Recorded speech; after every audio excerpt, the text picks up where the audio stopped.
ya nggak akan bisa disembuhin. Emang ini udah perjanjian awalnya dia. Kalau misalkan dia nggak bisa ngasih tumbal-tumbal yang udah di perjanjian dari awal, ya dia sendiri yang jadi tumbalnya gitu loh. Sebenarnya bisa nggak ke dia, tapi ke anaknya yang masih muda. Jadi kayak konsepnya ini tuh tumbalnya dia itu laki-laki yang masih muda. Entah gimana, pokoknya dari proses pemandian si ibunya ini udah susah. Jadi si ibu ini selalu ngeluarin darah dari kemaluannya, nembus ke kain kafannya dia. Kan gak bisa, berarti kan gak bersih dong. Sedangkan kita kalau misalkan memandikan mayat atau menguburkan jenazah kan harus dalam kondisi bersih ya. Sempet si anaknya ini bilang ke kakek, kalau seandainya gak apa-apa ditukar aja saya yang jadi tumbalnya, bisa nggak?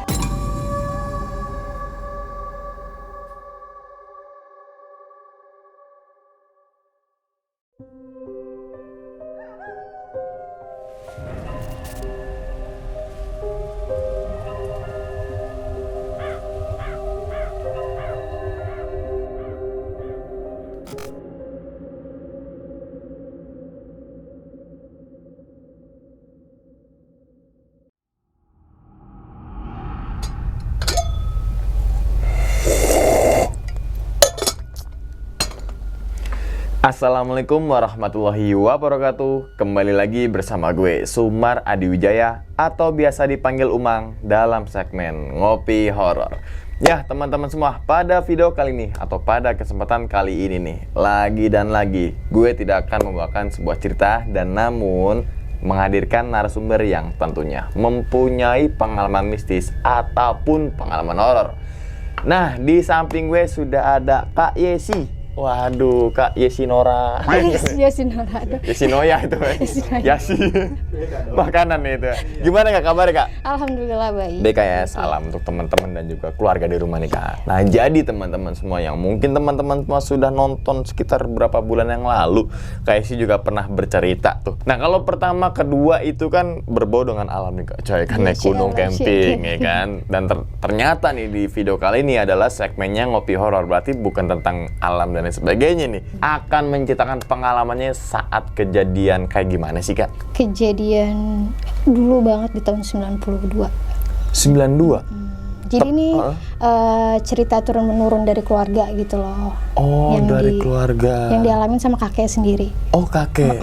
Oh, tahun 92 ya. Mungkin teman-teman semua baru ada yang baru lahir atau mungkin masih produksi. Kita nggak ada yang tahu Kak, karena ya, betul. gen 92 kan 90-an lah ya, 90-an. Gitu kan, 80-an mungkin ada beberapa lah, mungkin banyakan juga yang tahun 2000-an kan ya, 90-an coba ada komentar apakah kalian sudah lahir atau belum tuh tepatnya 92 apa proses gitu kan, apa orang tua kalian di 92 baru nikah kan kita nggak yang tahu Kak gitu kan. Oke Kak, tadi udah spill sedikit nih tahun 92 yaitu tentang kejadiannya keluarga Kak Yesi sendiri atau kakek ya Kak. Kalau boleh tahu Kak, intinya tuh ngalamin apa sih Kak? Jadi intinya dulu kan kakek aku itu kan suka kayak ngebantu ngobatin orang-orang yang sakit secara non medis. Intinya jauh dari sebelum 92 ini, di tahun sekitar 85-an, ibu ini tuh terlahir dari keluarga yang bisa dibilang sedikit kekurangan gitu loh. Yang akhirnya dia melakukan sesuatu yang berbau dengan praktek ilmu hitam yang akhirnya di tahun 92 itu dia akhirnya kena imbas dari perbuatannya gitu. Berarti bukan happy ending tuh kayak. Gitu. Emang gak ada yang happy ending sih kalau misalkan kalau begituan gitu mah ya. Saya yakin di balik ceritanya Kak Yesi pasti ada pelajaran yang bisa teman-teman ambil nih gitu, pasti gitu kan. Oke, mungkin tahan dulu nih Kak, teman-teman semua pasti penasaran apalagi kalau tahun 92 80-an itu masih ada gak sih di tahun sekarang kan seperti itu ya. Betul. Oke, tanpa berlama-lama lagi kita langsung masuk aja ke dalam ceritanya. Ngopi Horor segera dimulai.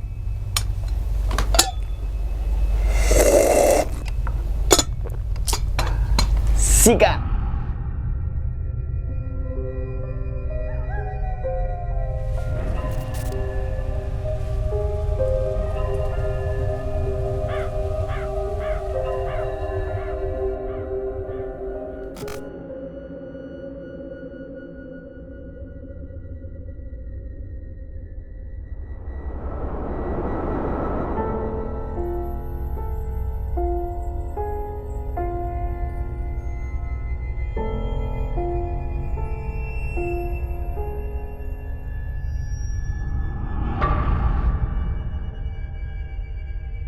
kampung kakek gue itu dulu ada satu ibu-ibu namanya Ibu itu. Jadi ibu ini di kampung tersebut itu terkenal dengan, bukan terkenal sih, maksudnya terlahir memang dari keluarga yang kekurangan saat itu. Saat itu dia udah punya suami, udah punya anak saat itu. Usianya pun udah sekitar 40 tahun ke atas lah saat itu katanya. Kata kakek aku ya. Udah sekitar 40 tahun ke atas, dan saat itu di tahun 85-an suaminya meninggal. Suaminya seusia sama si ibu.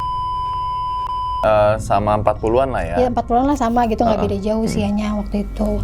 Itu di tahun 85 meninggal si suaminya. Akhirnya 1 tahun dari si suaminya meninggal ini, dia nikah lagi sama laki-laki yang beda usia 20 tahun dari dia. Oh, berarti masih 20 tahun sampai 25 tahun deh beda usianya. Masih remaja gitu. lah ya. Masih remaja. Kalau versi cerita dari keluarga saat itu si laki-laki masih sekitar 19 tahun. SMA lah. Masih baru-baru lulus SMA lah gitu. Nah, semenjak dia nikah sama si laki-laki yang muda ini, punya usaha kalau zaman dulu itu usaha giling gabah di tahun segitu. Tahun segitu kan punya alat untuk giling gabah itu sudah termasuk kaya betul. Sempet kita di kampus itu sempat kayak bukan curiga sih, kayak kok bisa gitu loh, padahal dia kalau bisa dibilang tanah nggak punya, sawah nggak punya, apa nggak punya gitu, tiba-tiba dia punya usaha yang dia beli satu ruko dan dia punya alat giling gabah saat itu. Akhirnya berjalan usahanya giling gabah. Setelah 1 tahun atau 2 tahun dari itu meninggal suaminya nih, yang beda usia jauh dari dia ini meninggal. Sampai singkat ceritanya setahun dari itu dia nikah lagi sama yang usianya 18 tahun.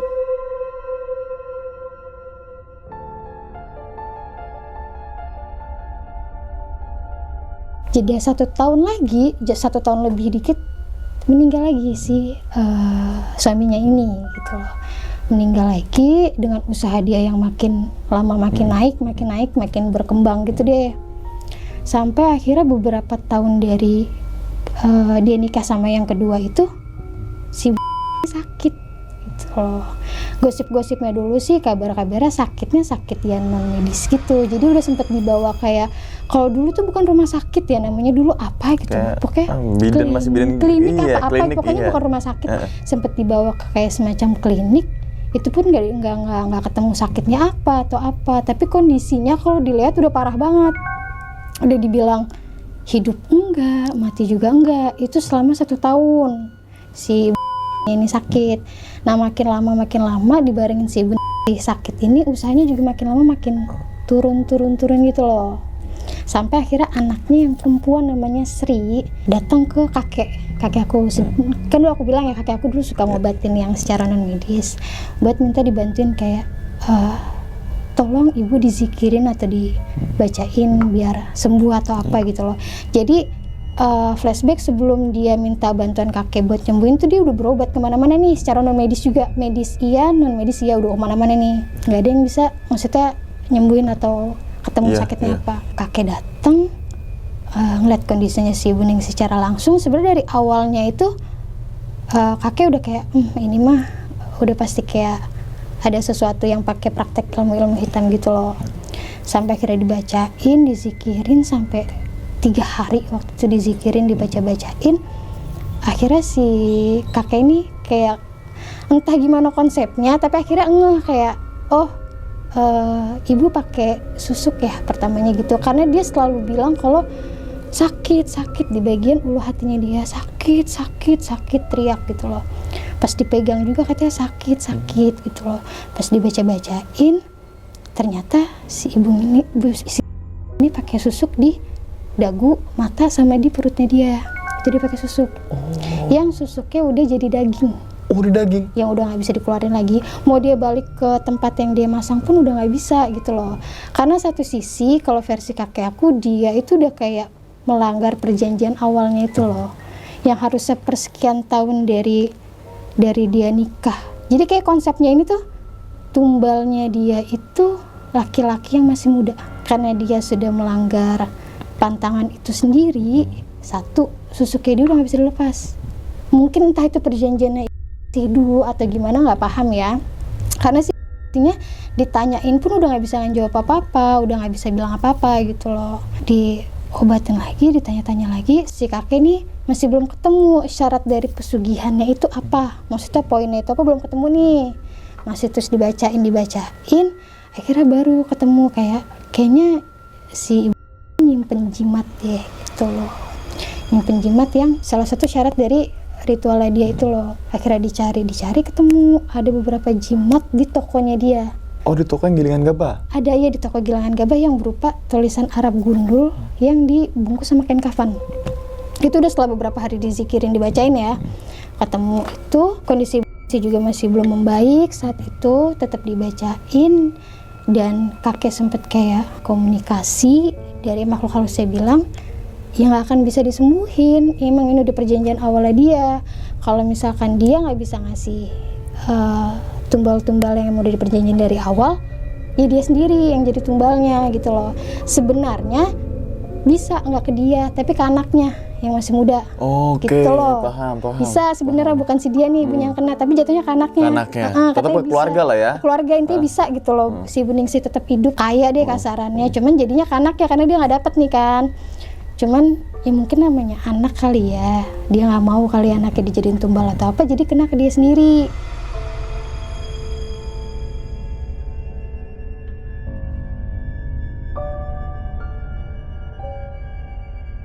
Akhirnya jimatnya dibakar dengan niat, maksudnya kondisi biar membaik gitu loh.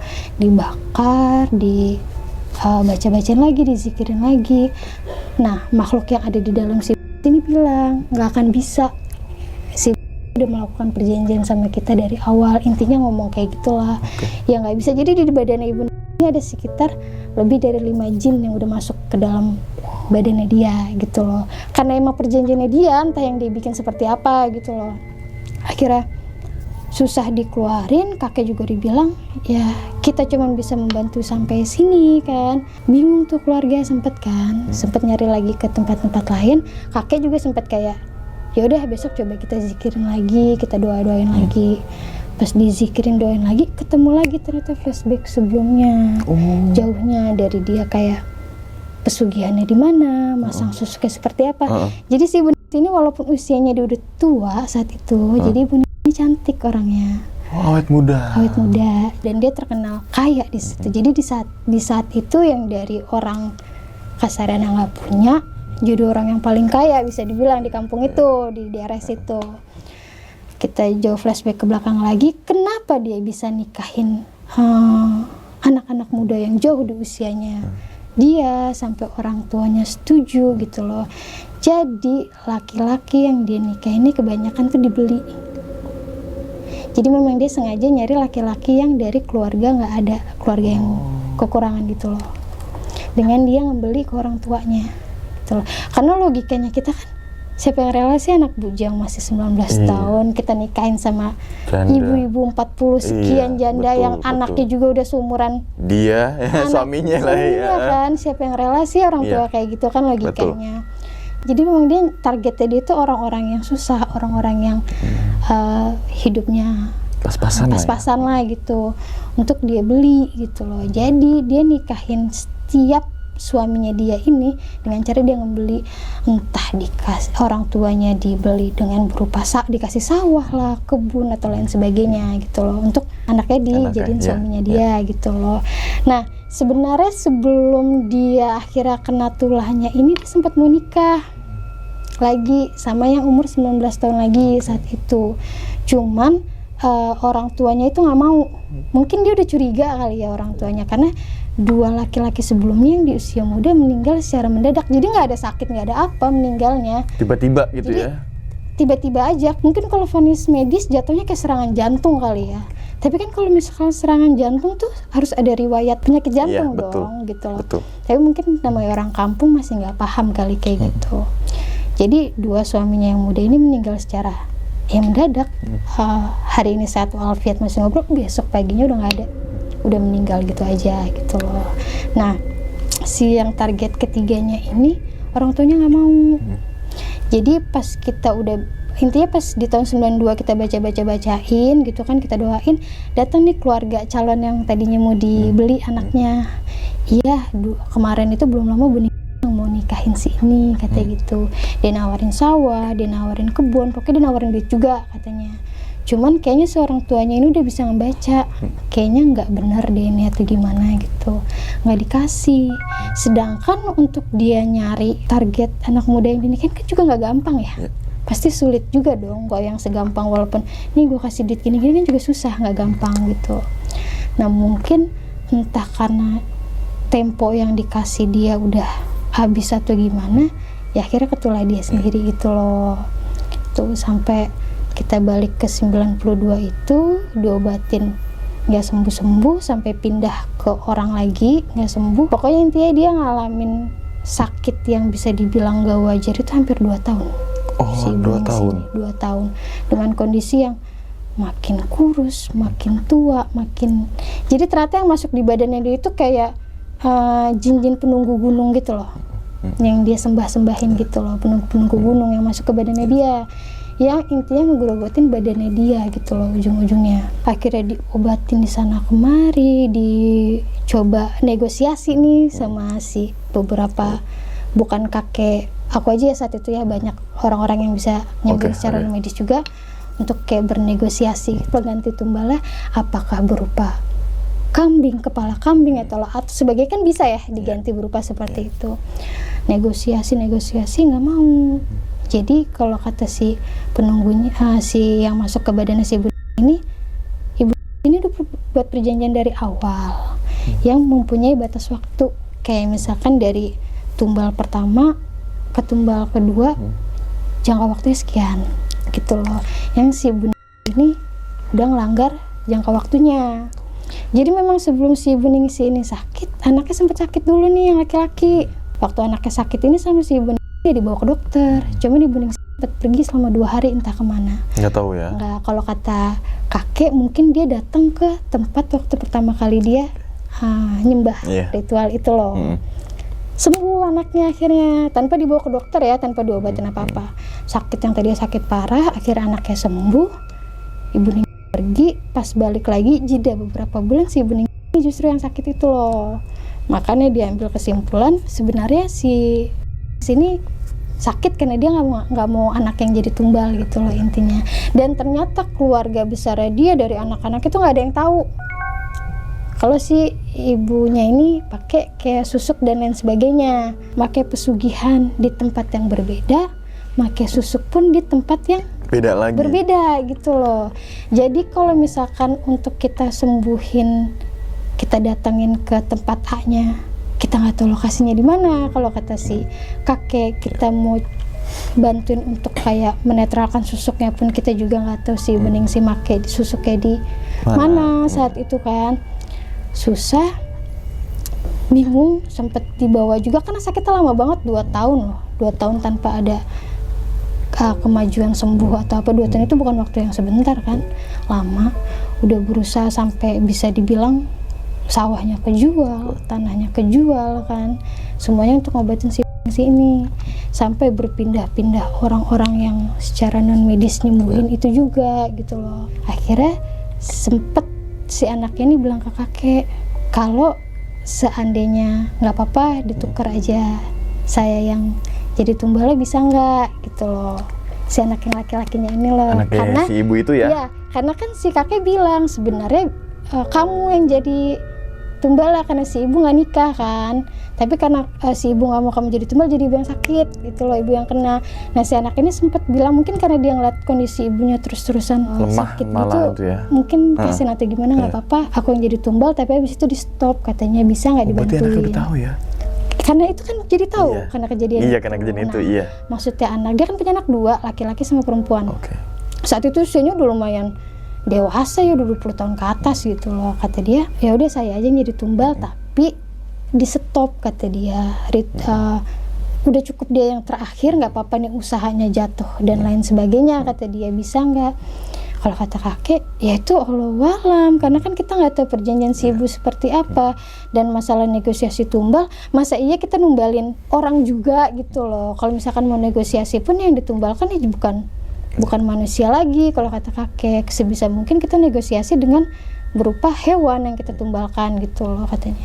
Sampai anaknya nyari ke tempat lain untuk kayak, nggak apa-apa saya aja yang balikin jadi tumbal. Dia datang ke tempat A, B, C dan lain sebagainya untuk kayak, nggak apa-apa saya yang jadi tumbal, tapi saya mau semuanya di stop intinya. Jadi ibunya sehat, usahanya nggak apa-apa jatuh, tapi semuanya balik seperti awal lagi. Nggak ada yang bisa, nggak ada yang mau saat itu.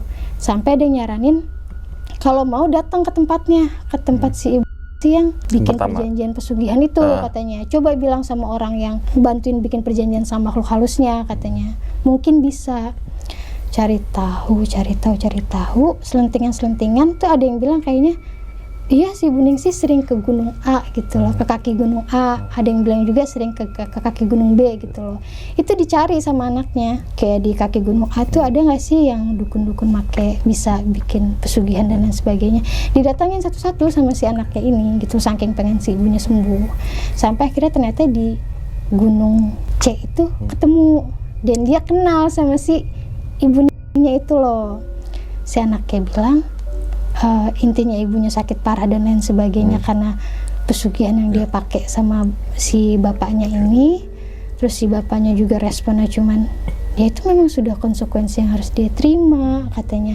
Seandainya kata kamu mau jadi pengganti tumbal ibu kamu itu pun gak cukup kata dia, karena si ibu ini udah ngelanggar beberapa waktu gitu loh. Oke. Karena dia tadi nggak nikah tadi ya? Iya, karena dia kan udah melanggar waktunya banyak. Iya, waktunya jadi harus satu bala satu jadi dua gitu loh kasarannya kan. Direkap gitu loh katanya kan. Jadi kata si dukunnya katanya dengan omongan santainya dia, ya nggak bisa lagi kamu mau mengajukan diri jadi pengganti tumbal pun nggak cukup katanya. Kalau mau cari satu lagi yang masih belum menikah kasarannya untuk mau jadi tumbalnya lagi. Itu pun dia bilang tidak menjamin semuanya balik seperti semula karena perjanjian kan gitu loh. Dan ternyata kalau seandainya kata bisa pun misalkan nih si ibu pun belum tentu ingat sama kejadian yang dia sakit. Ternyata yang memori dia ingat itu adalah memori yang dia masih melakukan pesugihan itu loh. Belum tentu dia ingat memori yang dia lagi sakit ini nih selama mau 2 tahun ini gitu loh. Jadi kata dia belum tentu kamu udah jadi tumbal terus ada orang yang mau menumbalkan dirinya lagi, terus ternyata ibunya sehat sadar dia mau ngeberhentiin usahanya dan lain sebagainya, belum tentu ibunya mau katanya. Itu bakalan sia-sia gitu. Lagi juga siapa yang mau mengajukan diri jadi tumbal. Jadi versi dari si orangnya ini bisa, semuanya itu bisa dinegosiasi kalau kata dia. Tapi negosiasinya intinya seperti itu. Kamu jadi tumbal, terus kamu juga harus cari lagi satu lagi untuk jadi tumbal. Itu pun kalau kata kita kemungkinannya pun 50-50. Proses buat mengajukan diri nanti ditolak sama leasing. Mengajukan diri bahasanya gitu deh ya. Iya begitulah ya. Begitulah pokoknya gue pengen deh gitu ya, kan biar mama gue sehat gitu. Karena intinya proses pengajuan diri dia untuk menjadi tumbal itu ternyata pun ada ritualnya katanya. Dalam proses yang panjang itu belum tentu badannya si ibu Ningsih ini kuat katanya, karena bisa dibilang udah terlalu lama jatuhnya kan si Bu Ningsih ini sakit. Jadi katanya ritualnya itu harus dilakuin dia kan tinggal di kaki gunung, salah satu gunung yang ada di situ lah gitu loh. Nah itu dia harus ritual di gunung tersebut selama beberapa minggu gitu loh, dengan kayak entah tanpa makan, tanpa minum semedi atau lain sebagainya, nggak ngerti lah gitu, yang nantinya dia meninggalnya di situ di gunung tersebut gitu. Si tumbal itu nanti? Iya, pengajuan si tumbal yang mengajukan dirinya itu loh, 2 tumbal itu yang nantinya jadi mungkin dia semedi tanpa makan tanpa minum kan lama-lama juga sakit meninggal juga kan? drop meninggal dong yang meninggalnya dia jadi di gunung, jadi meninggalnya tuh nggak seperti tumbal-tumbal yang sebelumnya itu loh yang tiba-tiba sakit di rumah gitu ya. Enggak, karena ini kan prosesnya kasarannya bukan alami perjanjian gitu loh kan. Ini prosesnya beda katanya. Kalau misalkan siap mau silakan cari, tapi saat itu batas waktu yang dikasih dari si dukunnya itu cuma 1 minggu. Kayak debt collector dukunnya. Kata dia kalau mau dicoba saya bantu kata dia. Nanti disuruh PSS ya. Kalau misalkan memenuhi kriteria gitu ya, baru di ACC sama dia kayaknya. Sehari kelar. Seminggu kan kayak proses leasing kan. Iya. Oh jadi tetap ada batas waktu karena ini yang tadi udah melewati batas yang waktunya itu ya, itu loh. perjanjian. Dan emang berkali-kali si itunya juga bilang belum tentu badannya kuat karena kan si ibu ini kan udah dirasukin itu lama ya. Otomatis kan secara goibnya sukmanya dia itu kan udah bercampur sama makhluk-makhluk lain yang kalau seandainya kata makhluk-makhluk lain itu seandainya kata langsung pergi dari badannya, berarti kan pure sukmanya dia yang ada di dalam si ibu dengan kondisi dia udah nggak makan, udah nggak minum, udah seperti mayat hidup. Otomatis kan kita nggak tahu begitu semua jin yang keluar, jin di badannya dia keluar, tinggal sukmanya dia yang nempel, dia masih hidup atau langsung wassalam kan kita nggak tahu kan. Jadi maupun dia ngajuin diri pun banyak kegagalan yang mungkin terjadi kata dia, kemungkinan pun kecil, kecuali ini tuh ketahuan di kayak masih 3 bulan pertama atau 2 bulan atau maksudnya masih sebentar lah gitu loh, mungkin masih bisa nahan gitu kan atau gimana gitu. Tapi katanya kalau mau dicoba bisa kita bantu gitu deh intinya gitu loh. Tapi si anaknya ini ngiyain loh. Si anaknya ini ngiyain. Tadi udah bawa sama calon yang itunya lagi? Dia nyari. Oh masih nyari ya? Seminggu itu ya dikasih waktu seminggu ya? Si anaknya ini ngiyain loh, mungkin saking sayangnya sama ibunya kali ya. Kalau gue mah kayak ya udahlah bu itu udah resiko lah. Lagi gitu lo ngapain sih begitu-gitu kalau gue udah begitu kan ya. Bener-bener. Ribet banget jadinya kan gitu. Ngiyain nih, padahal si adenya yang perempuan bilang nggak usah, jangan biarin aja nih jadi jalannya. Mungkin memang udah jalannya si ibu kayak gini. Kalau versi si adeknya, kayaknya kalau misalkan dipanjangin lagi tumbal-tumbalnya, kayaknya nggak akan selesai. Kalau kata adeknya. Tapi kalau kita ikhlasin ibu nggak ada, otomatis kan? Ya udah stop. Selesai gitu loh. Cuman si anak laki-laki ini nggak mau. Jadi dia mengiyakan, padahal dari kakek, dari yang lain yang ngikutin zikirin udah bilang, ikhlasin aja ibu gitu loh, biar ini jadi konsekuensi ibu, bukannya jahat. Tapi ya benar kata dukun ya, kalau seandainya kata ditukar tumbal, belum tentu semuanya selesai gitu loh, belum tentu si Ibu Ningsih mau nyelesain semuanya gitu kan, dan belum tentu juga selamat si Ibu Ningsihnya, jadi ada 3 tumbal kan, bukan cuma 2 gitu loh. Tapi dia tetap kekeh, iya nggak apa-apa saya sanggupin.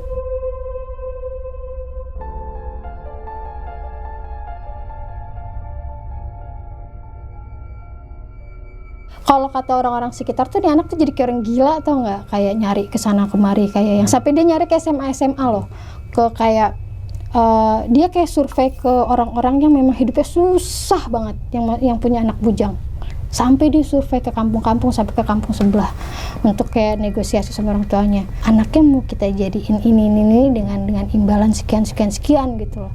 Ya sekarang orang tua mana sih yang mau anaknya dijadiin tumbal? Berarti kan? Kayak apa ya, sayembara gitu sayembara, tapi nggak logis kan. Orang tua mana sesusah-susahnya hidup mau anaknya dijadiin tumbal? Betul. Karena dia nyarinya benar-benar ngomongnya fair-fairan saat itu, kasarannya mau nggak saya beli gitu loh.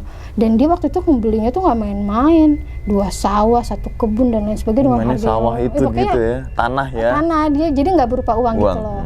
Jadi mungkin saat itu yang lebih berharga mungkin sawah, tanah mungkin kayak gitu ya, bukan uang. Sampai di jatuh tempo hari ke-7 dia nggak dapet. Belum hari ke-7 deh, hari ke-5 hari ke-6 dia balik lagi ke dukunnya.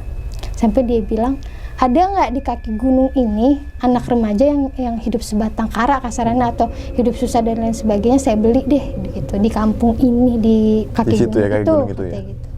Nah kalau kata si dukunnya, sulit kalau kamu nyarinya di sini, karena jatuhnya di lingkungan situ pun juga kebanyakan pakai hal-hal seperti itu jatuhnya, karena kan dia orang situ kan. Katanya sulit kalau kamu nyarinya di sini, katanya gitu. Ini tinggal 2 hari lagi loh katanya. Kalau 2 hari lagi kamu nggak bisa, ya udah kita nggak bisa nerusin perjanjian awal kita yang kemarin katanya kan. Balik lagi dia nyari lagi, padahal dari yang orang dituakan di kampung itu, dari orang-orang kiai dan lain sebagainya, di situ udah dibilangin, udah kayak udah kamu ikhlas gitu loh, jangan kayak gini. Kalau kayak gini sama aja kamu mendukung ibu kamu buat melakukan terus melanjutin itu ya hal hitam ini lagi gitu loh. Adanya juga sampai nangis udah bilang udah nggak usah mas, dia manggil abangnya kan mas, nggak usah mas, nggak usah gitu, bene ibu nggak enek, kita pakai bahasa Jawa, biarin ibu nggak ada, katanya mas ikhlas no ibu, intinya ikhlas no, biarin kita hidup susah kayak dulu kalau kata adiknya, tapi hidup kita tenang.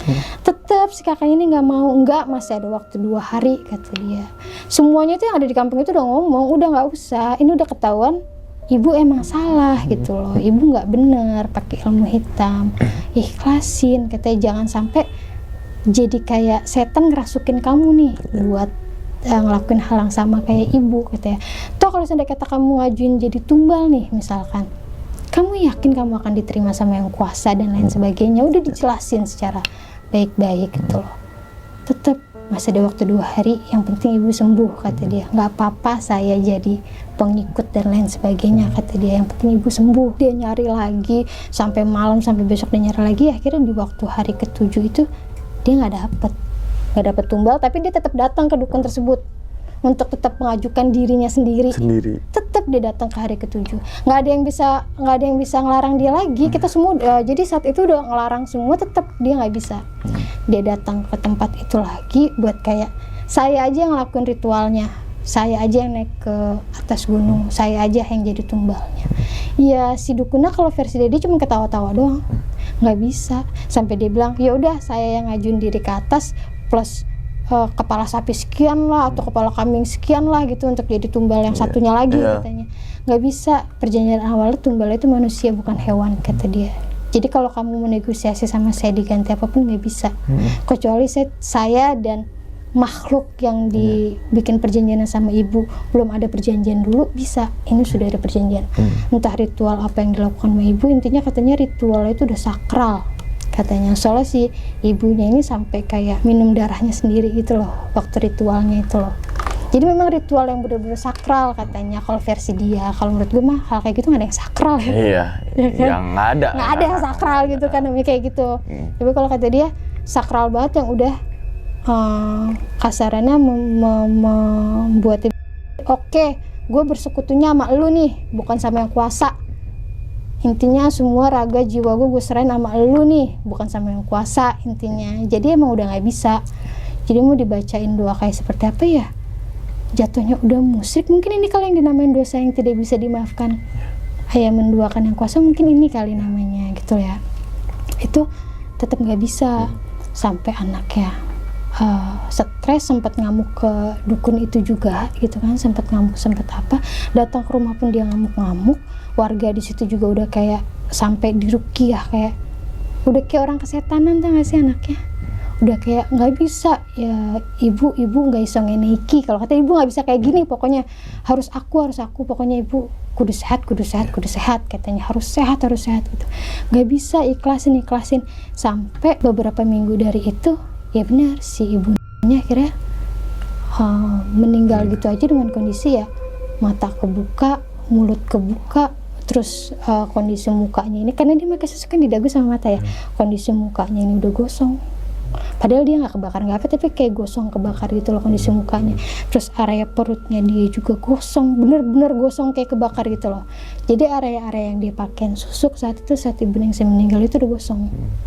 Dan kondisi si ibu bisa dibilang tinggal tulang berbalut kulit kali ya gitu. Udah kondisi kayak gitu.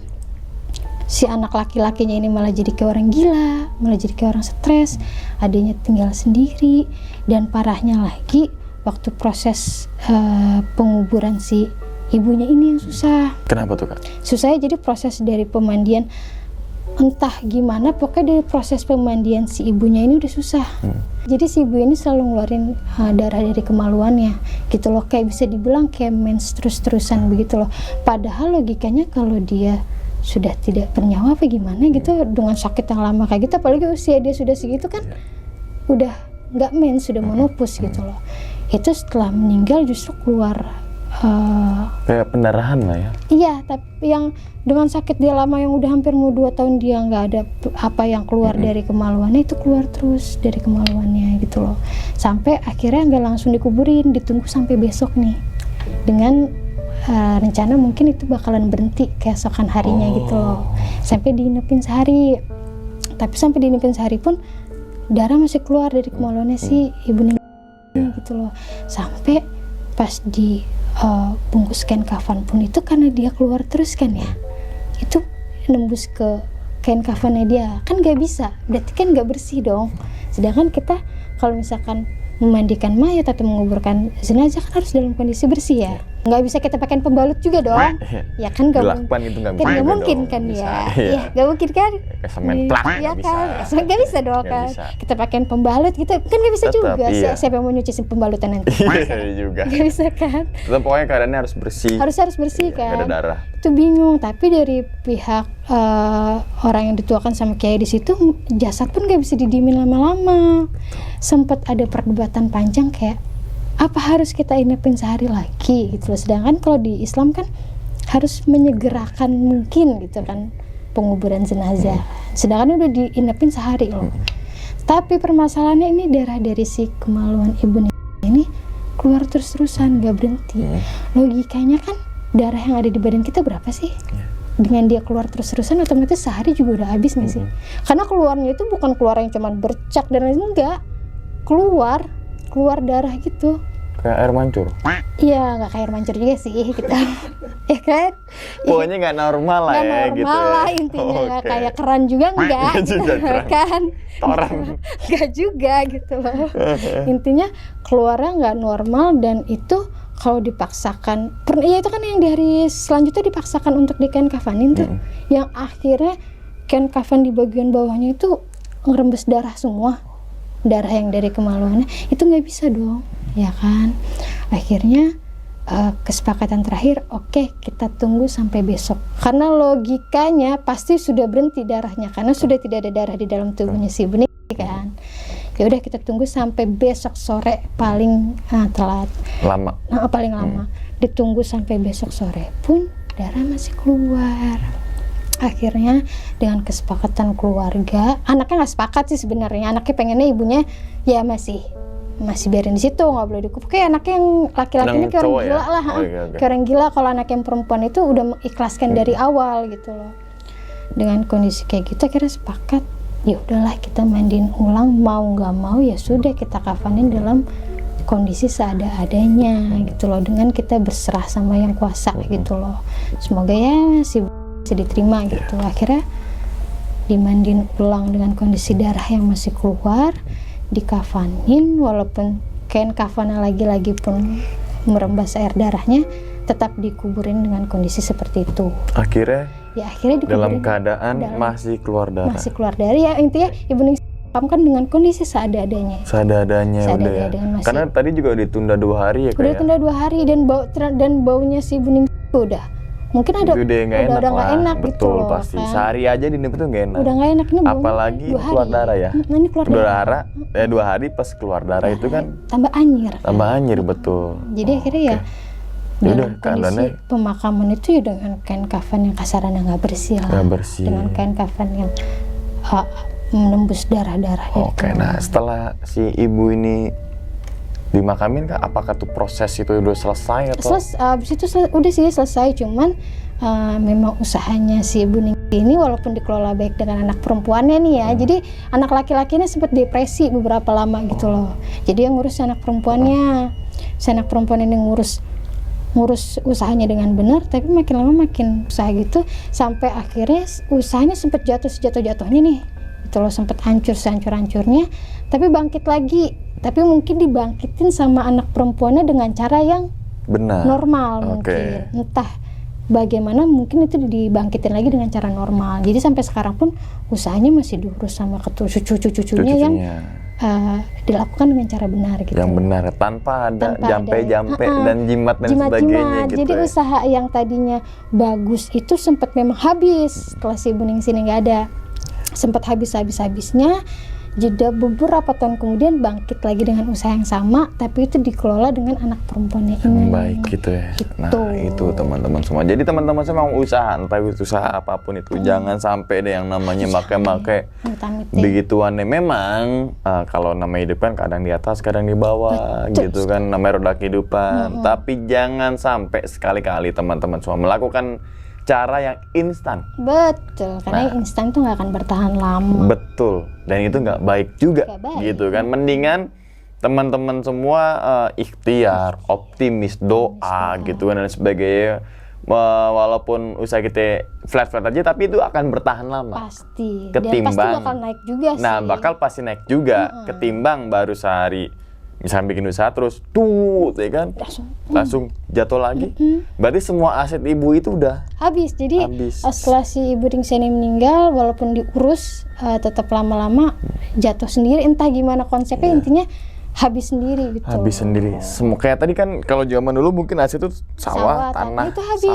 sawah deh sebatas itu. Habis. Jadi kayak karena dia sempat jatuh, habis usahanya nggak bisa bikin usaha lagi, kan untuk menyambung hidup otomatis dia menjual semua aset yang mereka punya dong.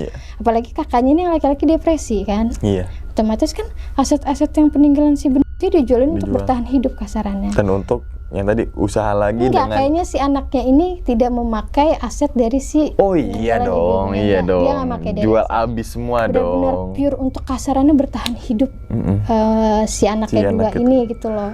Soalnya proses buat bangun lagi tuh lumayan lama si anaknya perempuan ini dengan usahanya sendiri tanpa ada bantuan gaib. Enggak, tanpa ada bantuan. Nah, jadi ini juga pelajaran juga nih teman-teman. So kalau ada perjanjian nih, apalagi ini kan gaib ya. Jadi kalau misalnya perjanjian teman-teman semua ngajuin apapun itu, baca MOU-nya dulu. Baca surat perjanjiannya dulu yang baik. Iya, yang baik. Gini kalau nggak tanya kalau nggak ngerti tanya ke leasingnya. Nggak jelas tanya. Pak, ini gimana Pak? Maksudnya angsuran ketiga tapi ini angsuran keempat bunganya sekian. Terus kalau angsuran ketiga telat gimana nih Pak? Begitu gimana? Harusnya. Per hari dendanya berapa? Per minggu berapa gitu. Baru teman-teman semua teken. Jangan langsung dilihat tanda tangan di mana nih. Nah, gitu kan. Nggak baik. Jadi teman-teman baca poin per poin terus begini jatuh tempo segini tanggal segini kalau gitu. Terlambat gimana gitu baru teken gitu kan. Ini kan analoginya ke kehidupan yang normal gitu ya. Kalau yang gaib mah ya pasti jangan sampai lah ke gaib. Apalagi sampai akhirnya tumbal yang mengatasnamakan tadi suami, walaupun suaminya itu masih belasan tahun remaja gitu kan. Apalagi berarti kan 2 kali perjanjian tempo itu ya yang dia sempet nggak ngelakuin nih. Seharusnya misalkan nikah lagi nih, udah berapa tapi nggak nikah, selang setahun lagi nggak nikah lagi, kan 2. Jadi. Makanya tadi si dukun itu minta 2. Tapi itu juga belum tentu. Karena sukmanya belum tentu kuat kan, udah lama kan. Iya, udah lama di sana gitu ya. Intinya udah belum. Berarti misalnya kalau angsuran tuh angsuran kedua tuh ya, 2 kali angsuran tuh nggak masuk tuh. Jadi harus ada angsuran ketiga gitu. Iya, angsuran ketiga itu juga plus bunga, nggak mungkin plus sama angsuran doang kan. Jadi kayak angsuran motor. Iya, angsuran motor ya gitu kan. Tapi itulah teman-teman semua nambah kehidupan gitu. Jadi teman-teman semua jangan sampai deh jimat, wapa, apalagi susu dan ada kan. Mungkin teman-teman semua ada yang beranggapan nih ibu ini atau si A ini umurnya 50 tahun tapi kok awet muda, cantik. Ya. Jangan langsung susuk. Mungkin dia pakai skincare yang mahal. Iya, mungkin dia pakai skincare begitu kan. Iya kan. gitu ya kan. Yang pakai ini gitu kan. Anda akan cantik. Anda lah. Gitu, jadi ya, kan? Dan ternyata gue baru tahu bekas daripada susuk itu dia yang lebam hitam. Gue kebayang sih.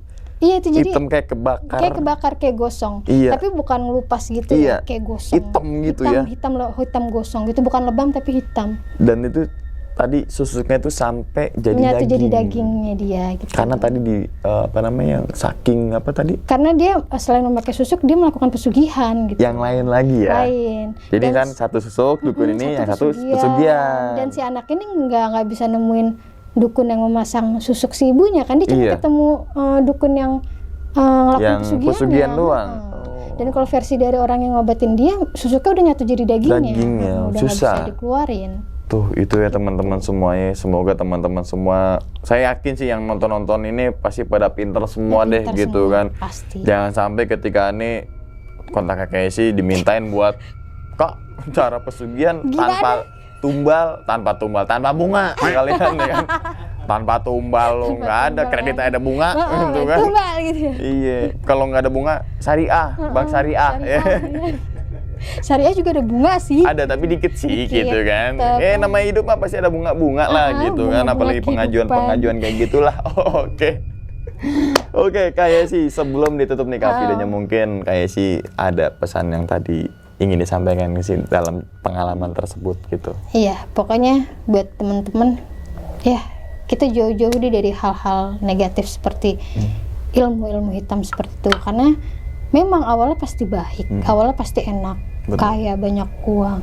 Tapi percaya deh, endingnya itu nggak akan pernah bagus. Endingnya itu pasti bakalan pahit, bahkan bisa lebih pahit dari ekspektasi kita gitu. Nah itu ya, kan banyak kan tuh harta, tahta, Renata bukan wanita ya. Chef Renata kan gitu kan. Tata wanita gitu, banyak kan nguber ini kan harta, apalagi tuh harta itu kan, gimana caranya gue bisa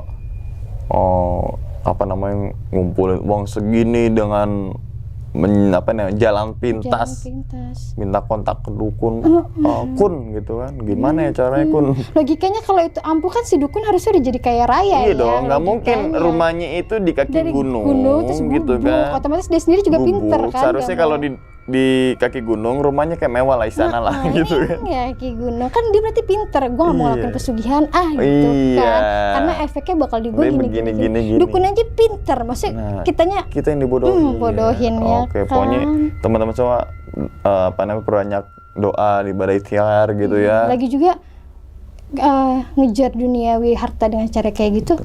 Ya duniawi ujungnya apa sih? Kemati. Kita tuh meninggal kan ya, apa yang mau dicari sih? Apa yang dicari? Gitu. Fana lah gitu. Jalanin aja secara normal aja lah. Terus ikutin semua prosesnya. Udah gitu aja. Pahit, manis, asamnya telan aja udah. Gitu. Kadang misalkan kita dapat kehidupan yang manis ya telan. Pahit ya telan juga, jangan dilepeh. Paksa aja telan udah ya kan. Telan gitu kan. Oke. Oke, sekali lagi terima kasih banyak nih Kak Yesi ya. Sama-sama. Nih cerita yang ketiga ini bener-bener gue belum bisa nebak endingnya gimana ya tadi. Apakah kirain gue itu si anak ini dia dapet pengganti tumbal itu, tapi ternyata endingnya bener-bener si pelaku ya. Pelaku itu yang jadi korbannya gitu kan. Tumbalnya sendiri, balik lagi ke diri kita sendiri gitu kan. Oke. Dan ingat teman-teman semua, cerita dari Kak Yesi ini bukan untuk nakut-nakutin teman-teman semua ketika mau buka usaha, mau mulai usaha, ataupun mau melakukan usaha. Tapi ambillah sisi positifnya dan buang sisi buruknya. Sekian dulu pada video kali ini dan nantikan video-video gaib berikutnya.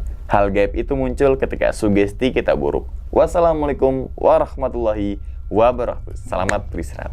Terima kasih banyak Kak Yesi. Iya, sama-sama. Alhamdulillah. Dukun.